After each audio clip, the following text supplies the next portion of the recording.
Hello guys, welcome back to my YouTube channel Sunil Pari vlogs. This is Thupulapalem beach. ఈ బీచ్కి ఎలా చేరుకోవాలో మనం ఈరోజు ఈ వీడియోలో తెలుసుకుందాం. నేను ముందుగా హైవే నుంచి అయితే స్టార్ట్ అయ్యాను. మనం హైవే ఎక్కేటప్పుడు చుట్టూ మనకు ఏదైనా వెహికల్ వస్తుందో లేదో చూసుకొని స్టార్ట్ అవ్వండి. మనం వెళ్ళే మధ్యలో నాకు ఫస్ట్ టోల్ గేట్ అయితే ఎంటర్ అయ్యింది. ఇది బోధనం టోల్ గేటు. ఈ టోల్ గేట్కి నియర్ కొంచెం 200 మీటర్స్ డిస్టెన్స్లో మనకు పెట్రోల్ బంక్ అయితే అవైలబుల్లో ఉంటుంది. మనం ఎప్పుడైనా వెళ్ళేటప్పుడు ఫస్ట్ ఫ్యూల్ మనకి ఎంత కావాలో నియర్ బై ముందుగానే ఫ్యూల్ మనకి ఎంత కావాలో చెక్ చేసుకొని ముందుగానే పట్టించుకోండి. మనం వన్స్ ఫ్యూల్ ఫుల్ అయిన తర్వాత ఇక్కడి నుంచి అయితే స్టార్ట్ అయిపోయాము. ఎందుకంటే మనకు మళ్ళీ విద్యానగర్ వరకు మనకు ఫ్యూల్ స్టాప్ అయితే ఉండదు. ఇంచుమించు మనం పోయే డిస్టెన్సు ఇంచుమించు 40 కిలోమీటర్స్ అయితే ఉంటుంది. అక్కడ దాదాపు 25 కిలోమీటర్స్ వరకు పెట్రోల్ బంకులు అయితే ఉండవు. సో అందుకనే మనకు నియర్ బై పెట్రోల్ బంక్లోనే పెట్రోల్ పట్టించుకోండి. మనం ఇక్కడ ఇది కోట సీల్ రోడ్ అని అయితే మేము పిలుస్తాము. కోట సీల్ రోడ్ ఇక్కడ మనం రైట్ తీసుకోవాలి. వాకాడు, విద్యానగర్ ఇట్లా వెళ్తాము. చూడండి, విద్యానగర్ బస్సులు కూడా వెళ్తా ఉన్నాయి NBKR. మనం ఫస్ట్ ఆఫ్ ఆల్ ఎప్పుడైనా రోడ్డు క్రాస్ చేసేటప్పుడు 1-2 సార్లు ఇరువైపులా వెహికల్స్ వస్తున్నాయో లేదో చూసుకొని క్రాస్ చేయండి. చాలా ప్రమాదాలు ఇలా మనం చేసే చిన్న మిస్టేక్ వల్ల ప్రమాదాలు అయితే జరుగుతున్నాయి. సో చూసుకొని అయితే బయలుదేరండి.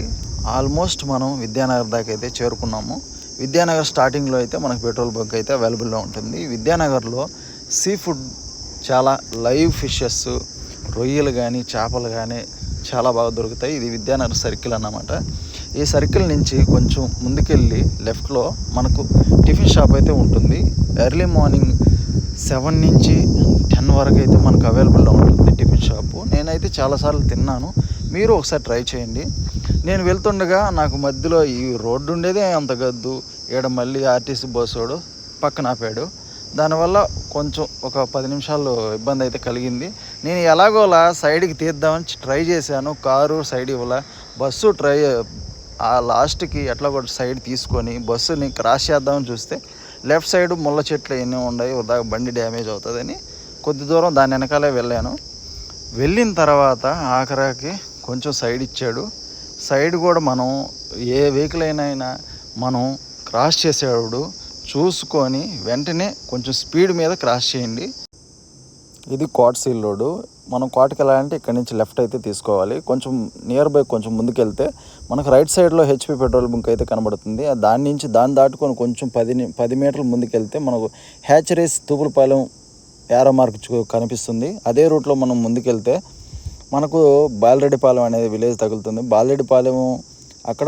బాలరెడ్డిపాలెం దాటంగానే ఈ ప్రదేశాన్ని అయితే ఒకసారి గమనించండి. మనకు ఎదురుగా కనిపిస్తున్న ఇల్లు కట్టుబడిలో ఉన్న వాళ్ళు ఇంచుమించు ₹1 దాపెట్టుకొని చాలా కష్టపడి కట్టుకున్నారు. మనకు 2023 నవంబర్ డిసెంబర్లో వచ్చిన ఫ్లడ్ కారణంగా ఆ ఇల్లు అనేది కూలిపోయింది. దాని పక్కన ఒక 2-3 ఇల్లుల దాకా కొట్టుకెళ్ళిపోయి ఫ్లడ్ వల్ల ఆ ఇంటి ఆనవాళ్ళుగా అయితే కనబడలేదు. ఇక్కడంతా శాండ్ పేరుకుపోయింది కదా, ఇవన్నీ పొలాలు. ఇక్కడ కట్ట కనిపిస్తుంది కదా, ఇక్కడి నుంచి బ్రిడ్జ్ వరకు ఒక 300-400 మీటర్స్ అయితే ఉండొచ్చని నా అంచనా. ఇక్కడ మనకు ఇక్కడి నుంచి ఒక 7 కిలోమీటర్లో స్వర్ణముఖి బ్యారేజ్ అయితే ఉంది. అక్కడ నీళ్లు స్టోరేజ్ అయ్యి ఓవర్ఫ్లో అవడం వల్ల ఇంచుమించు ఒక 2-3 గేట్లు ఎత్తితే ఈ చిన్న బ్రిడ్జ్ అనేది మునిగిపోతుంది.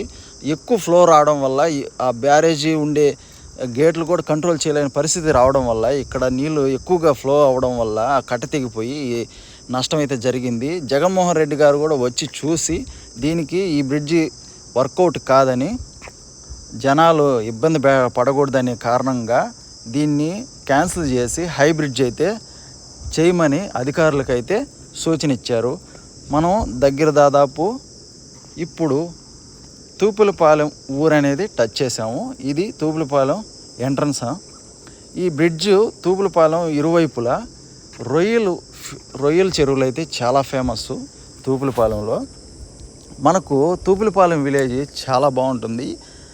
అక్కడ అట్మాస్ఫియరు సముద్ర తీరానికి దగ్గరగా ఉండడం వల్ల కొంచెం సాల్ట్ ఎయిర్ అయితే మనకు తగులుతూ ఉంటుంది. మ్యాక్సిమం మేము ఎప్పుడు వెళ్ళినా కానీ తూపులపాలెం ఊరికి టచ్ చేసిన తర్వాత మనం కూల్ డ్రింక్స్ కానీ వాటర్ బ్యాగ్స్ కానీ వాటర్ ప్యాకెట్లు కానీ వాటర్ బాటిల్ కానీ ఎవ్రీథింగ్ మనం బీచ్కి వెళ్ళేటప్పుడు ఇక్కడి నుంచి అయితే మేము తీసుకెళ్తాము, ఊరిలో నుంచే. ఎందుకంటే మనకు బీచ్లో వీకెండ్స్ మాత్రమే ఉంటాయి. ఫిష్లు ఫ్రై కానీ కూల్ డ్రింక్స్ కానీ ఏమన్నా కానీ బీచ్లో దొరికేది చాలా అరుదుగా దొరుకుతాయి. వీకెండ్స్లోనే ఎక్కువగా ఉంటుంది మనకు బీచ్లో. సో అందుకని మేము ఎప్పుడు వెళ్ళినా కానీ మేము ఊర్లో నుంచి తీసుకెళ్తాం. మనకు ఎదురుగా కనిపించేది డెడ్ ఎండ్. ఇప్పుడు మనకు అక్కడ కళ్ళు కుండలు పెట్టున్నారు. మనకు మే నెలలో ఇక్కడ కళ్ళు దుకాణాలు అయితే కనిపిస్తాయి. ఇక్కడ ఎదురుగా ఉండేది ఏపీ టూరిజం గెస్ట్ హౌస్. అది ఇప్పుడు శిథిలావస్థకి అయితే వచ్చేసింది. మనం దాదాపు తూపులపాలెం అయితే చేరిపోయాం. ఇక్కడ మనకు రైట్ సైడ్ షెల్టర్లు కనిపిస్తున్నాయి కదా, ఇవి వచ్చేసి అక్కడ సముద్రంలో వీళ్ళు మత్స్యకారులు వేటకి వెళ్ళి వాళ్ళు పట్టుకొని వచ్చిన వాటిని ఇక్కడ స్టోరేజ్ చేసి ఎక్స్పోర్ట్ అయితే చేస్తారు. అది ఎర్లీ మార్నింగ్ అయితే ఉండొచ్చని అనుకుంటున్నాను. నేను పోయేలేక 9:30 అయిపోయింది. అప్పటికే అయిపోయి ఉండొచ్చు నాకు తెలిసి. ఇక్కడ ఈ వాగులో ఇదొక సైడ్ కాలువతో పాటు తీసుకొని ఇక్కడ బోట్లన్నిటిని ఇక్కడ బోట్ పార్కింగ్తో పాటు చేసుకున్నారు. సముద్రంలోకి వెళ్ళే దారి కూడా ఆ మార్గంలో కొంచెం 1 కిలోమీటర్కి అయితే వెళ్తే అక్కడ మనకు సముద్రంలోకి వెళ్ళే వే అనేది మనకు కనబడుతుంది. మనం బైక్ ఇక్కడ పార్క్ చేసేసి సముద్ర తీరానికి అయితే వచ్చేసాం. సముద్రం చూడండి ఎంత ఆహ్లాదకరంగా ఉందో. నేను వెళ్ళిన రోజు అయితే మండే, సోమవారం రోజు జన సందర్శన చాలా తక్కువగా ఉంటుంది. ఫ్యామిలీస్ అయితే ఇక్కడ 2 ప్లేసులు ఉన్నాయి. ఇది ఫస్ట్ ప్లేసు. ఫ్యామిలీస్ వస్తే ఎక్కువ ఈ ప్లేస్ని ప్రిఫర్ చేయండి. ఇంకోటి మనకి అట్లా కనబడినట్టు బ్రిడ్జ్ అయితే ఉంది, ఇంకా అది 2వ ప్లేస్. దాని దగ్గర తర్వాత వెళ్దాం.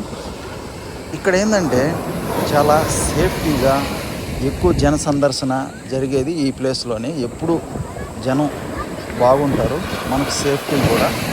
ఫ్యామిలీస్ వస్తే ఎక్కువ ఈ ఫస్ట్ ప్లేస్ని ఎంచుకోండి. నా సజెషన్ అయితే అదే.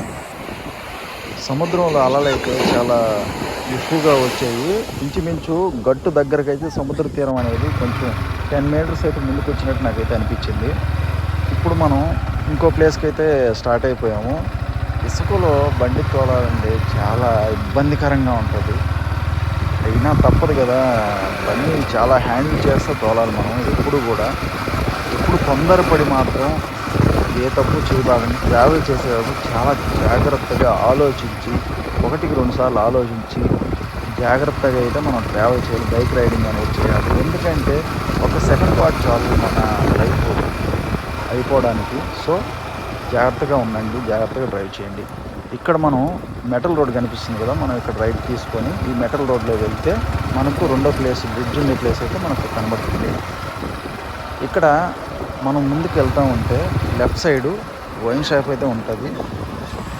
మనం ఇదే రోడ్లో వెళ్తూ ఉంటే లెఫ్ట్ సైడు హ్యాచరీస్ అన్నీ కనబడతాయి మనకు ముందుకు వెళ్తూ ఉంటే. ఇప్పుడు మనం ఆల్మోస్ట్ ఇది సెకండ్ ప్లేసు, బ్రిడ్జ్ ఉండే ప్లేసు. ఇక్కడ చుట్టూ పక్కన సవక చెట్లు అయితే ఉంటాయి. ఇక్కడికి ఏంటంటే ఎక్కువ ఈ ప్లేస్ అయితే మనకు ఫోటోషూట్కి, మ్యారేజ్ ఆల్బమ్స్కి, మ్యారేజ్ కవర్ సాంగ్స్ తీసుకుంటూ ఉంటారు. అదైతే ఎక్కువ ఇక్కడ ప్రిపేర్ చేస్తారు. ఈ బ్రిడ్జ్ అనేది చాలా స్పెషల్ అపీరెన్స్గా ఉంటుంది ఇక్కడ. సో మీరు ఫోటోషూట్స్ అవి కావాలంటే రావచ్చు, చాలా బాగా ఉంటుంది. ఫోటోషూట్ కానీ. ఇక్కడ ఏంటంటే వీకెండ్ అంటే సండే మాత్రం ఎక్కువ సందర్శన ఉంటుంది. వీక్ డేస్లో పెద్దగా ఉండరు. సో అందుకని ఖాళీగా ఉన్నది. నేను వచ్చేలాగే సోమవారం అయింది. సోమవారం రోజు వచ్చాను కాబట్టి ఎవరు లేరు. సండేస్ అయితే ఎక్కువ జనాభా వస్తారు. మీకు సేఫ్టీగా హ్యాపీగా ఉండొచ్చు.